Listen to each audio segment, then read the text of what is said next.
Eu queria, meu irmão, te convidar nesse momento a abrir aí a sua Bíblia comigo no livro de 2 Reis, no capítulo de número 4.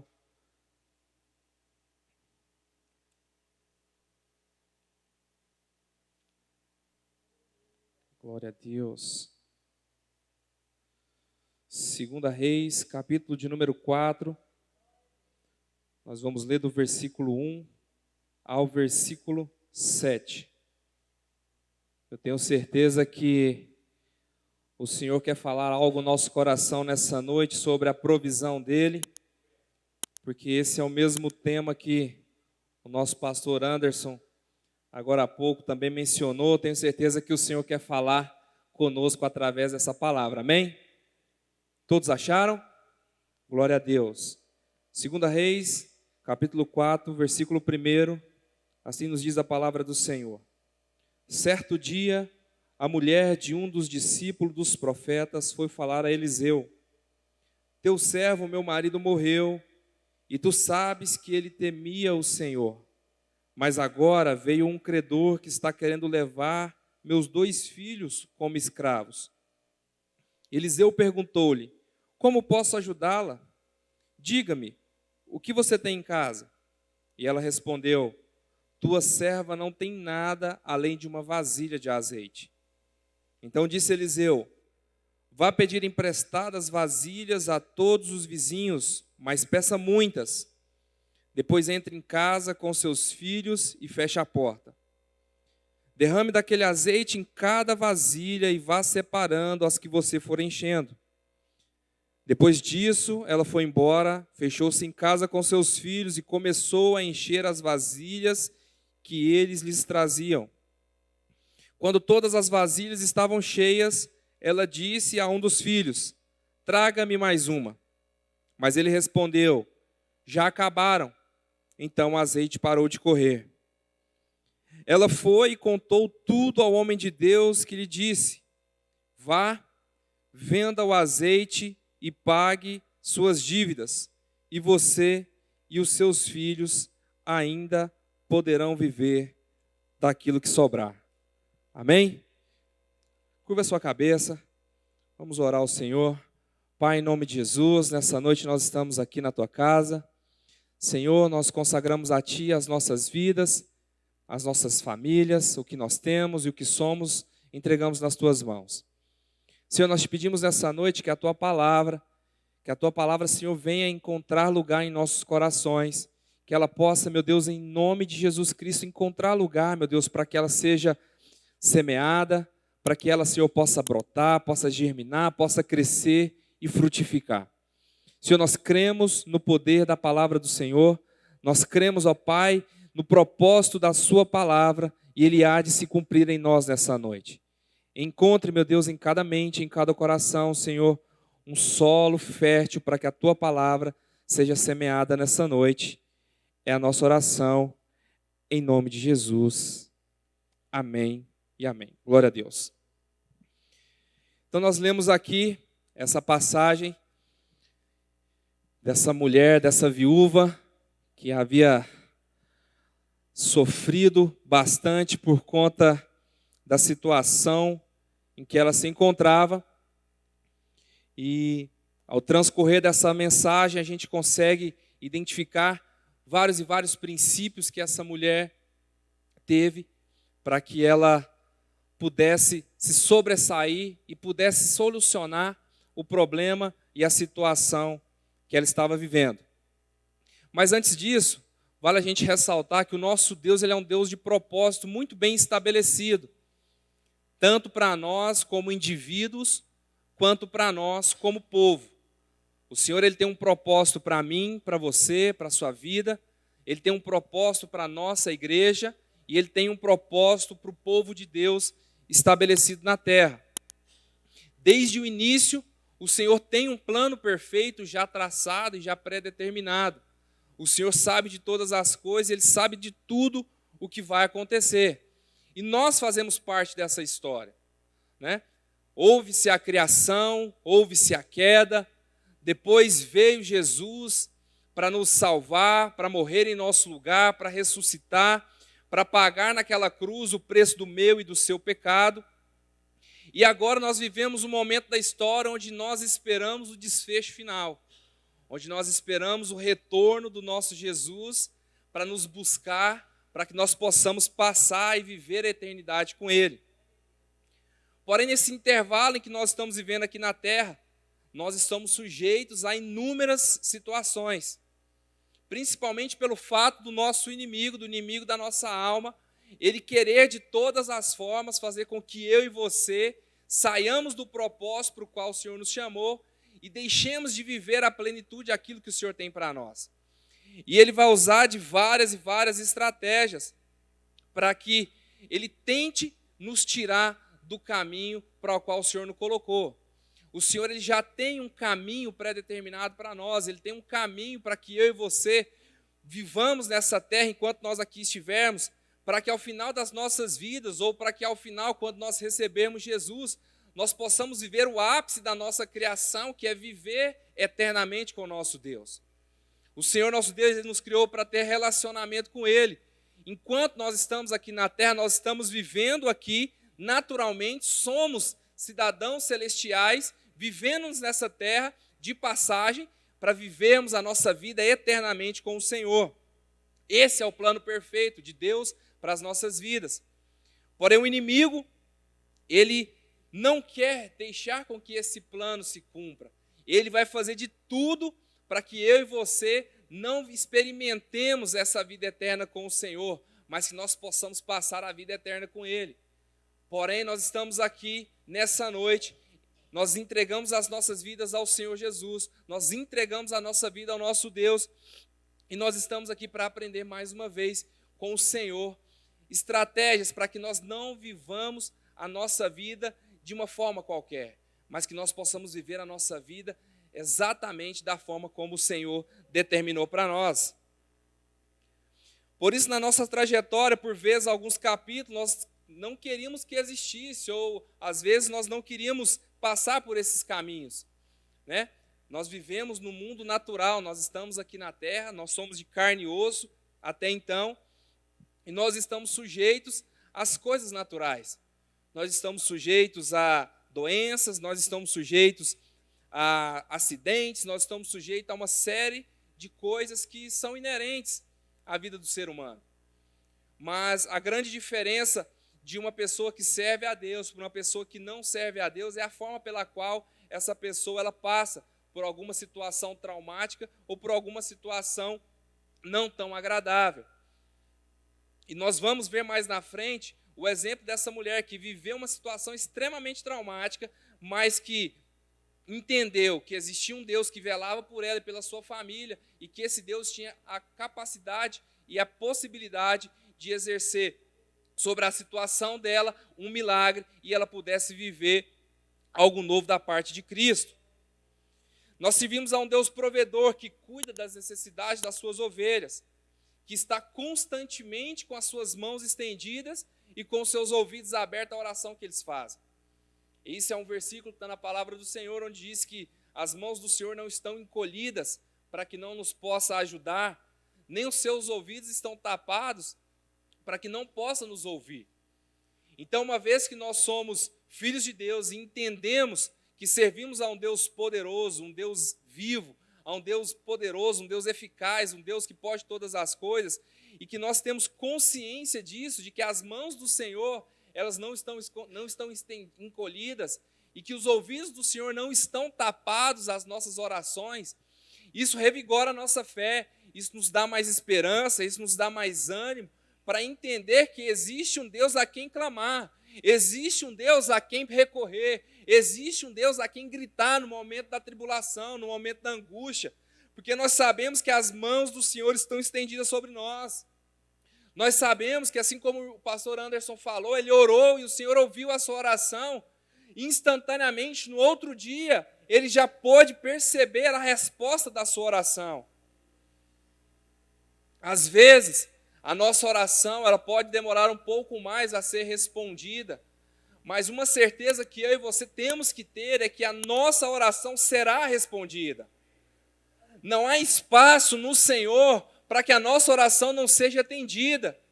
a não ser que nós estejamos pedindo algo da parte de Cristo que não confere com a vontade dele para as nossas vidas. A palavra de Deus diz que a gente pede e não recebe porque a gente pede mal, porque a gente pede para os nossos próprios deleites. Então, quando nós oramos e quando nós pedimos algo ao Senhor que confere com a vontade dele, confere para o plano dele, confere com aquilo que ele tem para as nossas vidas, meus irmãos, tenha certeza que é prazer do Senhor ouvir e responder a nossa oração.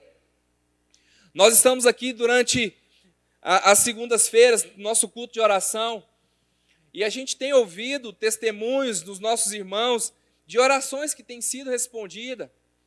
Nós temos ouvido testemunhos de orações que têm sido respondidas pelo Senhor, pelos irmãos da nossa igreja. Domingo passado nós tivemos o testemunho impactante do nosso irmão Christopher, de um agir soberanamente de Deus na sua vida. Esse é o Deus a quem nós servimos, esse é o Deus em quem nós acreditamos, um Deus que está pronto e atento à oração dos teus filhos, um Deus que está pronto e atento ao clamor dos seus filhos, um Deus que de forma alguma deixará com que o seu filho passe por alguma necessidade, sendo que ele tem a provisão para entregar nas mãos do teu filho. Então, meus irmãos, quando nós temos essa certeza, essa convicção de que as mãos do Senhor estão estendidas sobre nós, de que os ouvidos do Senhor estão abertos à nossa oração, a gente tem a convicção e a certeza de que a nossa oração não é em vão, de que o nosso clamor não é vão, de que a nossa esperança não é vã, de que a nossa confiança no Senhor não é vã, de que o Senhor, no momento oportuno, Ele há de abrir as portas, que o Senhor, no momento oportuno, Ele há de responder a nossa oração, de que o Senhor, no momento oportuno, Ele vai abrir os céus em meu e em seu favor, e nós vamos poder testemunhar daquilo que o Senhor tem feito nas nossas vidas. É prazer do Senhor nos abençoar, é prazer do Senhor ver os seus filhos felizes, é prazer do Senhor ver os seus filhos comendo o melhor dessa terra. A palavra do Senhor nos diz que a mãe ela pode se esquecer de um filho que ainda está amamentando, mas o Senhor, todavia, não esquecerá de vós. Meus irmãos, eu não consigo passar pela minha mente uma mãe se esquecer de um filho que está amamentando. Eu, como pai, um amor imensurável que eu tenho pelos meus filhos, eu não consigo entender um pai que não ame, que não faça nada em favor do seu filho. Mas ainda que um pai natural esqueça do seu filho, ainda que uma mãe natural se esqueça do seu filho que está amamentando, o Senhor, todavia, não se esquecerá de nós. O amor do Senhor, ele é sublime. O amor do Senhor é extraordinário. Ele extrapola todos os limites da nossa razão. A gente não consegue entender. Nós não conseguimos mensurar o amor que Cristo tem por nós. O que nos resta fazer, meus irmãos, é nos entregar de toda a nossa alma, de nosso espírito, de todo o nosso entendimento a esse Deus e confiar que Ele agirá em nosso favor. A gente precisa entender que todas as situações que nós estejamos passando, elas vão servir para glorificar a Deus. A palavra do Senhor nos diz em Romanos 8, 28, que todas as coisas cooperam para o bem daqueles que amam a Deus e que são chamados segundo o teu propósito. E quando nós lemos que todas as coisas cooperam para o nosso bem, nós temos que entender que são todas as coisas, de fato e de verdade, que cooperam para o nosso bem. Sejam elas coisas boas, sejam elas coisas ruins. Tudo que nós vivemos nessa terra corrobora para que a palavra de Deus, para que o propósito de Deus, para que a vontade de Deus se cumpra nas nossas vidas. Então, meu irmão, tenha certeza que a situação pela qual você está passando, se porventura existe algo em você, existe alguma situação que você está passando por esses dias, que você acredita ou pensa, como que essa situação pode glorificar a Deus, como isso pode colaborar para o meu bem, se isso só está trazendo dor, se isso só está trazendo sofrimento, se isso só está trazendo angústia ao meu coração, meu irmão, uma coisa eu posso te falar nessa noite: todas as coisas colaboram para o bem daqueles que amam a Deus. Todas as situações que você esteja passando, meu irmão, tenha certeza disso nessa noite.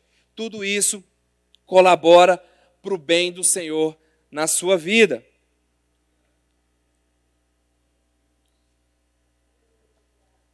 O que nós precisamos, meus irmãos, é estar atentos às palavras de Deus ao nosso respeito, assim como as orientações que Ele tem para cada um de nós. E aqui é onde eu quero entrar nesse texto que nós lemos sobre a vida dessa viúva e sobre algumas características que ela teve que fizeram com que a sua situação mudasse drasticamente para que ela vivesse dias felizes no seu tempo, mesmo sendo viúva e passando por todo esse sofrimento que ela passou. A primeira característica que a gente consegue identificar na vida dessa mulher é uma atitude pessoal.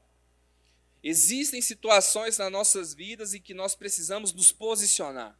Nós precisamos de atitude. Nós precisamos sair da inércia. Nós precisamos sair do estado de paralisação que muitas vezes nos encontramos e dar um passo à frente, dar um passo de fé, e dar um passo de atitude. No versículo 1 diz que certo dia a mulher de um dos seus discípulos, a mulher de um dos discípulos dos profetas foi falar a Eliseu. Ou seja, ela teve uma atitude de sair do local onde ela estava e foi falar com o profeta. Ela foi buscar algo do profeta. Ela estava passando por uma situação extremamente traumática, viúva, mãe de 2 filhos, os cobradores estavam lá enchendo a sua paciência, batendo a sua porta, né? O call center ligando para ela todo dia, se fosse hoje, né? O call center ligando, ela recusando as ligações, lá o 011. Então o pessoal batendo lá na porta dela e cobrando. Só que chegou um ponto que a cobrança passou para um outro nível. Falou, ó, é o seguinte, se você não paga, nós vamos levar seus filhos como escravos e aí a sua dívida vai estar perdoada. Então chegou um momento de extrema tensão na vida daquela mulher, onde ela, além de ter perdido seu marido, ela corria o risco de perder seus filhos para aquele credor. Então creio eu que ela pensou, falou, não posso ficar parada, eu tenho que fazer alguma coisa. Eu, como mãe desses filhos, eu não posso deixar com que os meus filhos sejam levados como escravos. Eu tenho que fazer alguma coisa. Então ela se levanta e vai atrás da resposta. Ela vai atrás de algo que pudesse mudar essa situação. Então aqui é a primeira coisa que nós aprendemos essa noite. Nós precisamos tomar atitude. Nós precisamos sair do local de inércia. Nós precisamos sair do estado de paralisação e dar o primeiro passo. Fazer o nosso passo de fé, entender que nós precisamos agir, nós precisamos de fazer algo, nós precisamos nos mexer. Parados como nós estamos, muitas vezes o nosso problema vai nos sucumbir. Parados como nós estamos, muitas vezes a aflição vai nos arrebentar. Parado como nós estamos, às vezes, meus irmãos, a gente vai para o fundo do poço e a gente não vai conseguir. Então nós aprendemos com essa viúva que nós precisamos dar o primeiro passo, nós precisamos sair do local de inércia, nós precisamos sair do estado de paralisação e buscar algo para que essa situação que nós vivamos, ela mude. Só que nós aprendemos também que não adianta você sair do local onde você está para ir em qualquer lugar, para recorrer a qualquer pessoa, né? Essa mulher, ela foi ao encontro da pessoa certa. E aqui nós aprendemos que nós precisamos ter pessoas do nosso lado que podem nos ajudar a vencer os problemas da vida. Ela, quando estava passando por esse problema, ela lembrou que o seu esposo, ele era discípulo de um profeta. Ele era discípulo de um homem de Deus. E eu acredito que, às vezes, ela deve ter ouvido o seu marido contar histórias, testemunhos de milagres que Eliseu executou na terra, de situações que eles viveram juntos. E ela lembrou que existia um homem de Deus que poderia ajudá-la a sair daquela situação. Então nós aprendemos que nós precisamos estar cercados por pessoas boas. Nós aprendemos que nós precisamos estar cercados de pessoas melhores do que nós. Nós precisamos estar cercados de pessoas que vão nos ajudar de alguma forma a resolver algum problema ou também nos ajudar a ser pessoas melhores, né? Nos ajudar a crescer como pessoa, a crescer como profissional, a crescer como um servo de Deus, a crescer como um obreiro na casa do Senhor. Nós precisamos ir à pessoa certa. Não adianta sair batendo em qualquer porta, Não adianta sair contando aí, meus irmãos, o seu problema para qualquer pessoa.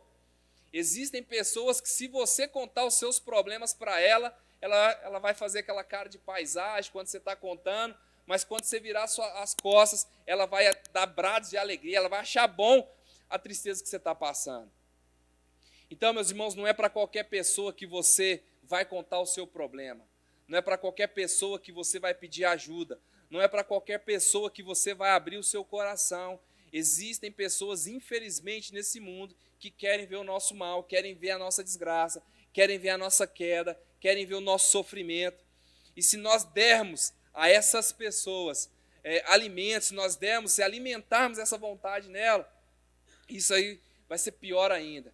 Então nós precisamos nos cercar de pessoas boas, de pessoas que andam com Deus, de pessoas que têm comunhão com Deus, de pessoas que têm um canal aberto com Deus, de pessoas que oram, pessoas de oração, pessoas que realmente têm relacionamento com Deus, pessoas que vão nos ajudar, pessoas que vão nos edificar.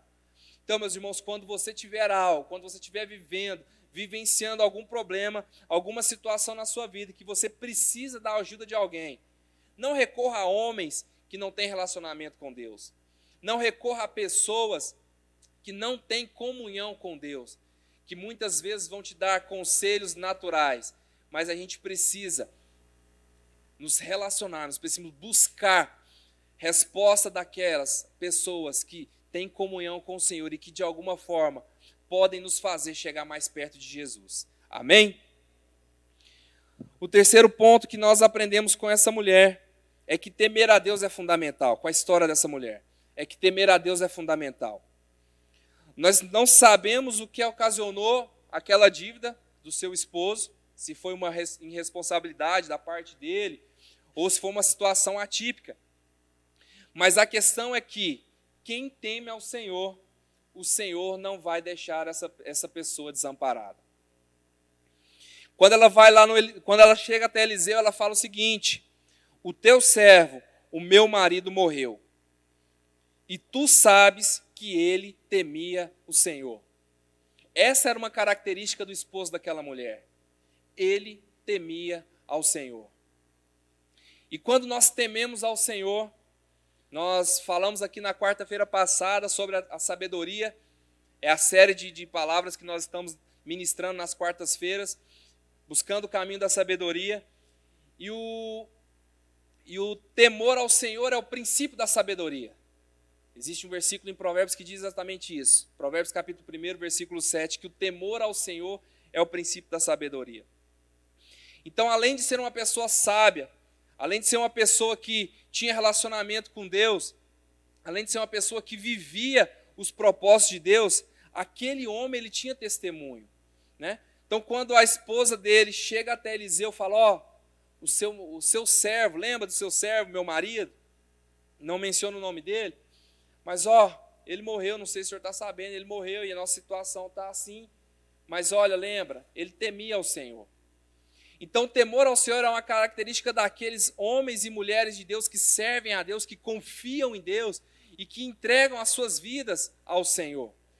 Essa é a característica de um homem ou de uma mulher que teme a Deus, que reconheceu o Senhor como único e suficiente Salvador da sua vida e que nós não somos nada sem o favor do Senhor. Então, nós tememos ao Senhor quando reconhecemos Ele. E esse homem, ele temia ao Senhor, ele reconhecia o Senhor em seus caminhos.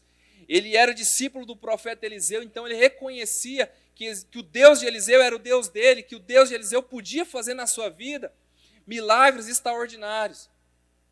Mas esse homem morreu e a sua mulher foi até lá pedir ajuda. E uma característica, a característica maior que ela mencionou ao profeta Eliseu foi que ele temia ao Senhor. Então nós entendemos aqui mais uma vez a importância de temer ao Senhor, né? Que quando nós tememos ao Senhor, nós não somos desamparados. Quando nós tememos ao Senhor, o Senhor reserva algo novo para nós. Quando nós tememos o Senhor, nós temos da parte de Cristo a unção dele, nós temos da parte de Cristo o favor dele, nós temos da parte de Cristo a bênção dele. Precisamos temer ao Senhor em todos os nossos caminhos e reconhecê-lo como nosso único e suficiente Salvador. E uma vez que nós fazemos isso, meus irmãos, tenha certeza que o Senhor nunca nos deixará desamparado. Amém? Glória a Deus.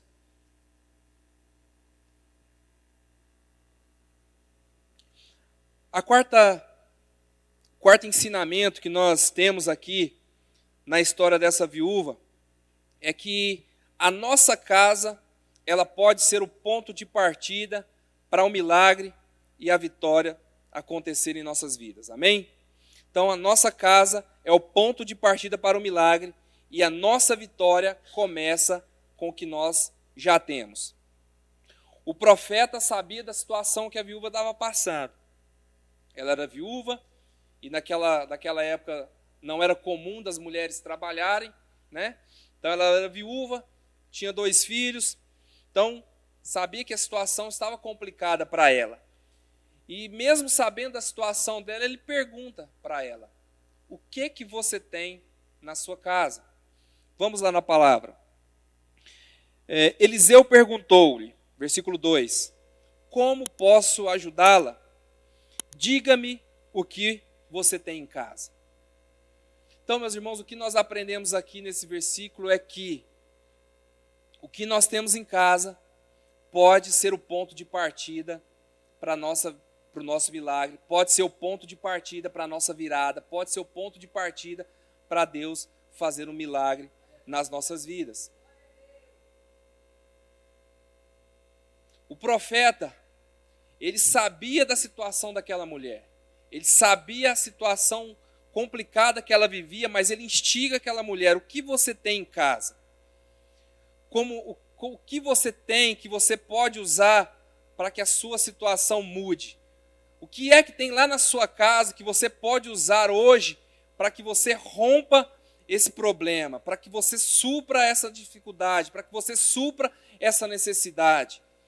E essa mesma pergunta eu faço para nós nessa noite: o que nós temos em casa? O que nós temos guardado em casa? Essa mulher tinha azeite. Azeite significa unção, simboliza unção. O que nós temos em casa? Como é que está sendo o ambiente da nossa casa?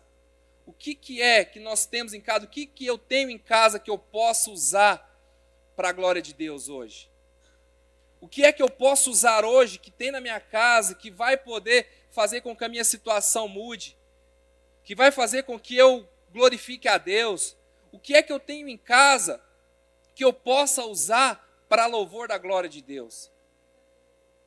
E aqui, meus irmãos, eu quero chamar a sua atenção chamar a nossa atenção nessa noite para a forma como nós temos vivido o nosso dia a dia, o nosso cotidiano em nossas casas.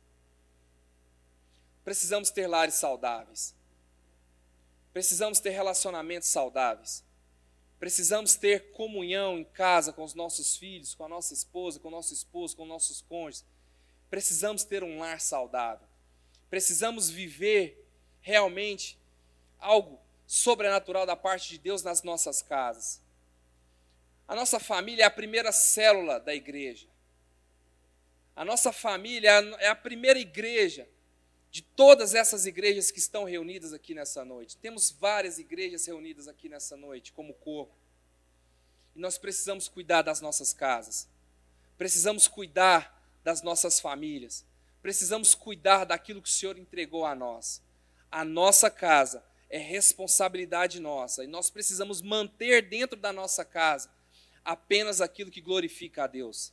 Apenas aquilo que exalte a Deus. Apenas aquilo que pode ser usado para a glória de Deus. Apenas aquilo que serve de testemunho para Deus. Nós temos que ter uma casa abençoada. Nós precisamos ter um lar abençoado. Nós precisamos cultivar um lar abençoado. Amém? Glória a Deus por isso. O quinto ensinamento que nós aprendemos aqui com a história dessa viúva é que coisas insignificantes aos nossos olhos podem ser instrumentos para o milagre. Deus é especialista em usar coisas insignificantes, as loucas, as menores, os excluídos, os que não são, para que o nome dele seja glorificado. Então essa mulher, ela tinha apenas uma vasilha de azeite em sua casa. Para ela, isso podia parecer coisa pouca. Para ela, isso podia ser algo insignificante. Para ela, isso não faria diferença nenhuma na sua vida, porque ela era viúva, seus filhos iam ser tomados como escravos, e ela não conseguia entender como uma vasilha de azeite apenas poderia ser usada para que a sua situação fosse transformada. Mas ela sabia que tinha uma vasilha lá.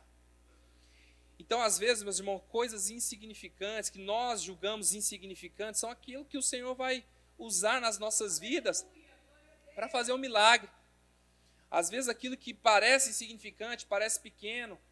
Mas eu acho que eu não canto tão bem, eu acho que eu não oro tão bem, eu acho que eu não sei falar bem, eu acho que eu sou muito tímido. Enfim, a gente julga muito as coisas, a gente julga muito as nossas ações, a gente nos julga muito como insignificantes, como pequenos, como pessoas que não podem ser usadas. Mas, meus irmãos, tenha certeza que, por menor que seja o seu talento, por menor que seja o seu dom, por menor que seja a sua vocação, por menor que seja a sua vontade, meus irmãos, tenha certeza que o Senhor pode usar isso em favor do reino dele, em favor da casa dele e em seu favor. Aquela vasilha de azeite tão pequena era insignificante, não ia fazer diferença nenhuma, mas quando Deus junta a sua soberania, a sua grandeza, os seus milagres, com aquilo que é insignificante, meus irmãos, isso se torna algo grandioso, isso se torna algo maravilhoso, isso se torna algo impressionante, isso se torna algo que está sendo dito aqui há não sei quantos mil anos depois. O Senhor pode fazer coisas insignificantes, serem transformadas em coisas extraordinárias para louvor dele e para o meu e para o seu favor, amém? Aquilo era tão pequeno, mas se tornou algo tão espetacular, tão maravilhoso, que isso está nos servindo nessa noite como ensinamento, para que eu e você pegamos aquilo que nós julgamos ser pequeno, aquilo que nós julgamos não fazer diferença, mas, meu irmão, faz. A sua oração, por menor que seja, faz diferença na vida de alguém. Quando você pensa, não adianta eu orar, minha oração é tão simples, que não vai fazer diferença na vida daquela pessoa que está precisando, então não vou nem orar. Meu irmão, não faça isso. Continue orando, continue clamando, continue pagando o preço, continue buscando, continue fazendo a sua parte, porque quando a gente faz a nossa parte e o Senhor faz a parte dele, é aí que o milagre acontece, é aí que algo novo acontece e é aí que o nome dele é glorificado. Aleluias! Glória a Deus! Aleluias! Nós aprendemos também, meus irmãos, aqui, que a nossa vitória e o nosso futuro dependem também dos relacionamentos que nós construímos ao longo do tempo, ao longo da nossa caminhada. Nós falamos antes que nós precisamos nos relacionar com pessoas que, de alguma forma, podem nos fazer algum bem, podem nos ajudar, podem nos favorecer de alguma forma, podem nos ajudar com uma palavra, podem nos ajudar com um ensinamento, com um favor, enfim, podem ser bênção nas nossas vidas, mas a forma como nós nos relacionamos com essas pessoas faz muita diferença. Porque o profeta diz o seguinte para a mulher: vai pedir emprestadas vasilhas a todos os seus vizinhos, mas peça muitas. E o que eu aprendo aqui? Que essa mulher, ela tinha um bom relacionamento com seus vizinhos. Que ela era uma mulher de bons relacionamentos. Eu creio que era uma mulher ali que na vizinhança dela, todos gostavam delas, porque quando os seus filhos chegavam lá, olha, minha mãe está precisando de uma vasilha emprestada, a senhora pode me emprestar? Ô, meu filho, claro, pega aqui e leva. Agora, se é aquela senhora rabugenta, que ninguém gosta, aí o menininho chega lá, minha mãe está pedindo uma vasilha. Não, tem não. Ou seja, nós precisamos cultivar bons relacionamentos. Nós precisamos ser pessoas agradáveis. Nós precisamos ser pessoas que, independente com quem nós estamos lidando, independente com quem nós estamos falando, o menor ao maior, o mais simples ao mais importante, nós precisamos tratar essas pessoas da melhor forma possível. Sabe por quê? Porque nós precisamos ter vasilhas vazias com alguém. Porque pode ser que um dia eu precise de uma vasilha vazia emprestada. Pode ser que um dia, meu irmão, você precise de uma vasilha. E aí você vai pedir emprestado para alguém. E pode ser que esse alguém que você peça não vai ter uma vasilha para te emprestar. Porque no dia que você se relacionou com ela, no dia que você conversou com ela, você não foi uma pessoa agradável, você não cultivou esse relacionamento, você não foi uma pessoa que de certa forma contribuiu, e você não é uma pessoa benquista. Então, meus irmãos, nós precisamos cultivar relacionamentos, porque nós precisamos ter vasilhas vazias com alguém, nós precisamos ter com quem contar no momento da dificuldade, nós precisamos ter com quem contar no momento da aflição, no momento da angústia. Meu irmão, ore por mim, estou precisando. Ô, meu irmão, claro, vou orar por você, porque aquele dia eu precisei e você orou por mim, porque eu sei que você é uma pessoa de bom coração, eu sei que você é uma pessoa que faz o bem, eu sei que você é uma pessoa de Deus, então eu vou fazer com você, eu vou compartilhar com você aquilo que eu tenho. Precisamos cultivar relacionamentos saudáveis, precisamos ter na nossa vizinhança, precisamos ter naquelas pessoas que estão ao nosso redor, vasilhas vazias com as quais nós podemos contar. E por fim, eu aprendo que a nossa vitória ela está condicionada à obediência total à instrução dada.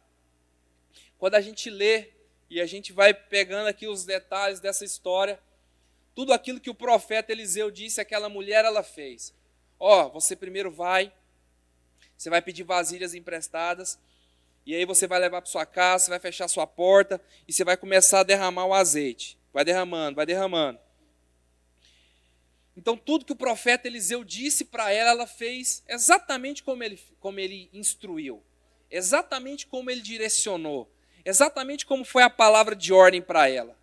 Então, eu aprendo aqui o seguinte, meus irmãos, Deus é um Deus de princípio, Deus ele é um Deus de verdade, Deus ele não é um Deus de meia palavra, não é um Deus de jeitinho, não é um Deus que, vamos fazer aqui e tal, não, Deus não é assim. Deus é um Deus de ordem, é um Deus de decência, Deus é um Deus de direcionamento, Deus é um Deus de palavra, e de palavra sim, sim, não, não. Então eu aprendo isso com Deus, meus irmãos. Nós precisamos seguir fielmente os direcionamentos que o Senhor nos dá. Nós precisamos seguir fielmente o que a palavra de Deus nos orienta, o que a palavra de Deus nos ensina. Nós precisamos seguir fielmente aquilo que nos está sendo orientado, aquilo que nos está sendo passado, aquilo que nos está sendo ensinado. Enquanto nós estávamos no tempo da ignorância, tudo certo. Mas hoje nós já temos a palavra, nós já fomos ensinados, nós já fomos doutrinados, nós temos a palavra, nós temos acesso à palavra de Deus e nós precisamos seguir a palavra de Deus. Nós precisamos ouvir a voz dos profetas que têm se levantado em nosso tempo para ministrar palavras aos nossos corações. Nós temos homens de Deus nessa igreja, pastores de Deus, pastores que realmente têm compromisso com o Senhor e que têm ministrado palavras na nossa vida, que são palavras de Deus. Então, meus irmãos, nós precisamos seguir fielmente as orientações que nos são passadas. Nós precisamos seguir fielmente aquilo que nos está sendo dito, aquilo que nos está sendo ensinado.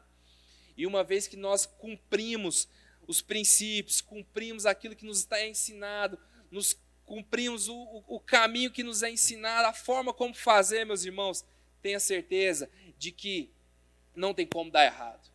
Os caminhos de Deus não tem como dar errado. As palavras de Deus não tem como dar errado para mim e para você. Aquilo que Deus declarou para mim e para você, meu irmão, não tem como dar errado. O que Deus profetizou para mim e para você está profetizado. O que Deus escreveu de mim, sobre você está escrito.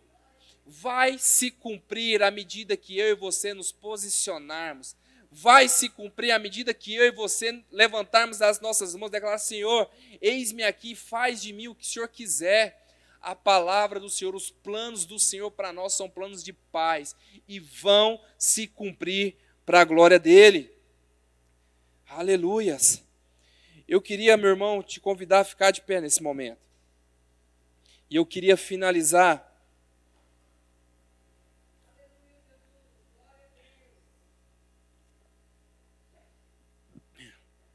dizendo que a provisão de Deus, ela tem um caráter específico para cada um de nós. O profeta, ele diz assim para aquela mulher: